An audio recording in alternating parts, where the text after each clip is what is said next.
I'd like to share with you just a few things in regards to last week's meeting of the Kentucky General Assembly. And I have in the past, over the years, have always tried to label a session as it starts. And I approached the microphone on Monday morning in Henderson at a Kindle event, and just popped in my mind Fast and Furious, which was the old the movie that came on, and then they've had all kinds of sequels to that.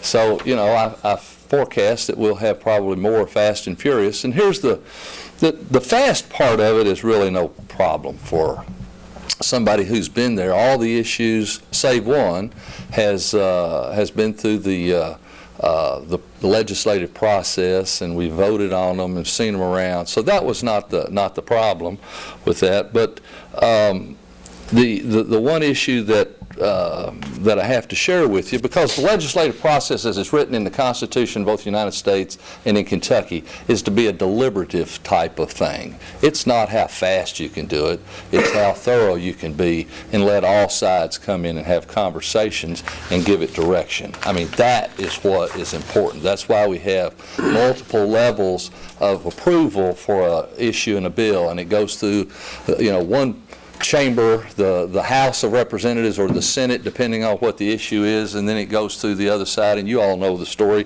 You understand civics. So, but in 5 days, with adding a day and changing the calendar, we did do a lot of work. It is historical, no question about it. But the one issue that I said that I question is the one issue that deals with the University of Louisville and the fix, as we call it.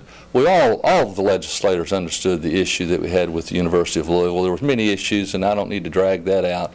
But all of a sudden, unbeknownst to a number of senators on both sides of the aisle,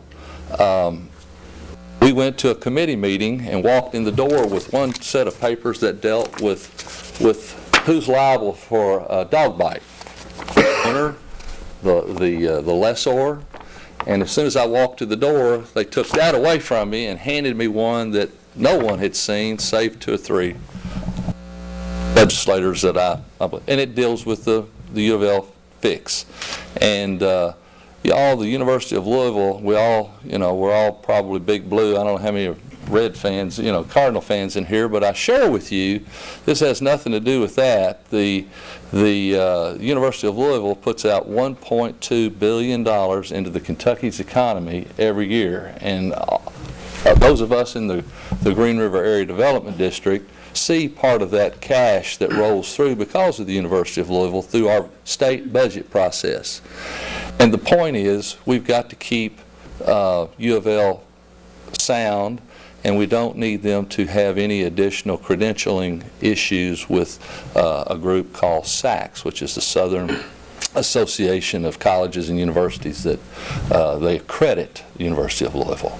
And the accreditation currently for them is they're on probation. The problem is if they lose accreditation, then all of the grant money, the federal grant money that comes into that metropolitan university is at jeopardy. And that's the issue that's at hand. We did pass the bill, and it didn't go through the deliberative process. It was there, boom, boom, and went through.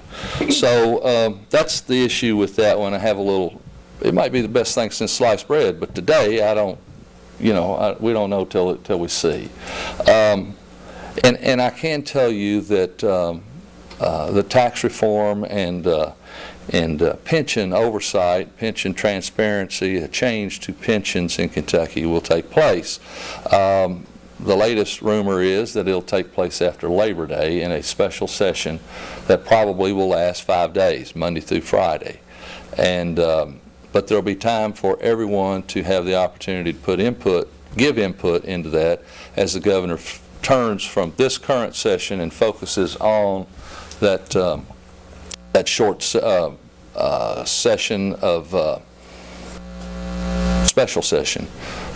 And the reason that he does that is simply because of the rules. The rules are that in this current 30-day session, it takes 3/5 of the voting in each chamber to pass something that does with amending the budget and/or taxes.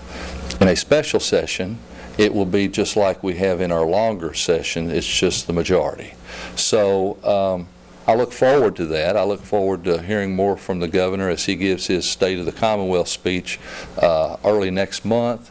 And it is fast and furious, but no problem for me to keep up, or any other legislators that are up there. But the people don't have the opportunity to take it in, understand it, and respond to those members of the Senate or the House.